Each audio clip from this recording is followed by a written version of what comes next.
in the year 1415, on a muddy field near the village of Agincourt, thousands of armored knights charged into a storm of arrows. Within hours, much of France's nobility lay dead.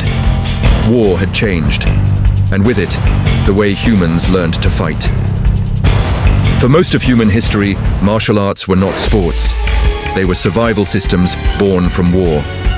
Across Asia and Europe, the battlefield shaped the body. Japan, the way of the warrior. In medieval Japan, constant civil war defined society. From the 12th century onward, conflicts like the Genpei War established the dominance of the samurai class. By the 15th and 16th centuries, during the Sengoku period, rival daimyo battled for territory. Leaders such as Takeda Shingen refined cavalry tactics and battlefield strategy. Out of this chaos emerged kenjutsu, the art of the sword. Schools known as Ryu developed structured training systems. These were not philosophical practices at first. They were military education. In 1600, at the Battle of Sekigahara, forces led by Tokugawa Ieyasu secured victory and unified Japan. With peace under the Tokugawa shogunate, combat systems evolved. Kenjutsu gradually transformed into kendo.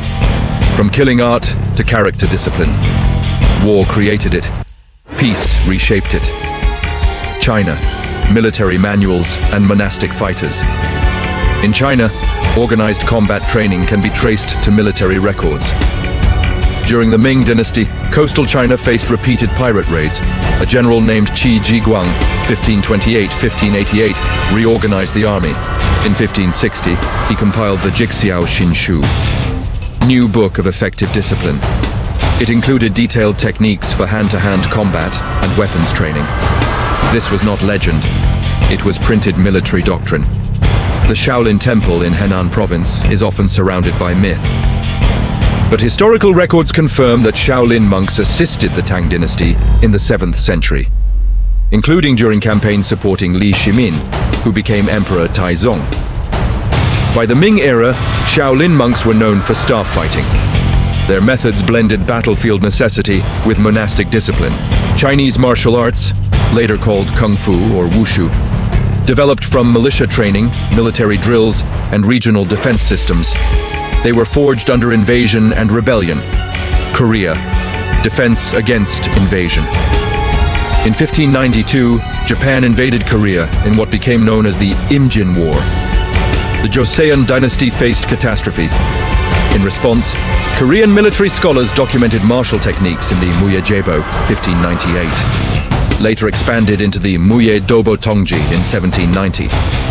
This illustrated manual-preserved spear, sword, and archery systems. Korean martial traditions such as Taekyon existed before, but national survival forced systematic documentation. War demanded preservation. India, empire and combat science. In southern India, Kalaripayattu developed in Kerala. Its roots stretch back centuries, influenced by regional warfare among kingdoms. Indian epics like the Mahabharata describe weapon combat in detail, but historical evidence shows structured training existed during periods such as the Mauryan Empire, 4th-2nd century BCE. Combat with swords, spears, and flexible weapons became systematized. Kalaripayattu included strikes, grappling, and weapon drills, practical tools for battlefield survival. Again, necessity shaped discipline. Europe, knights, manuals, and mortal precision. Europe was no different. From the 14th to 16th centuries, fencing masters documented lethal techniques. In the Holy Roman Empire, the tradition of Johannes Liechtenauer shaped German longsword combat. In Italy, Fiore de Liberi wrote Fior di Battaglia around 1409. These manuals detailed grappling in armor, dagger combat, and battlefield tactics. This was not sport fencing. It was instruction for survival in war. As gunpowder spread across Europe after the 15th century, armored knights disappeared. Swordsmanship evolved into civilian dueling culture. Eventually, fencing became an Olympic sport. A killing system became a competitive art. Transformation from battlefield to dojo. Across continents, the pattern repeats. War creates systems. Peace transforms them. The fall of feudal Japan turned kenjutsu into kendo. The decline of knightly warfare turned longsword combat into sport fencing. Military manuals became cultural heritage. Martial arts often carry philosophy today: discipline, honor, self-control. But their origins were brutally practical. They were born from invasion, from civil war, from survival.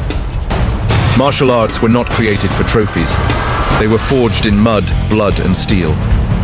Across Asia and Europe, war shaped the way humans moved, struck, and defended. And in an ironic twist of history, what once preserved life on the battlefield now preserves culture in times of peace.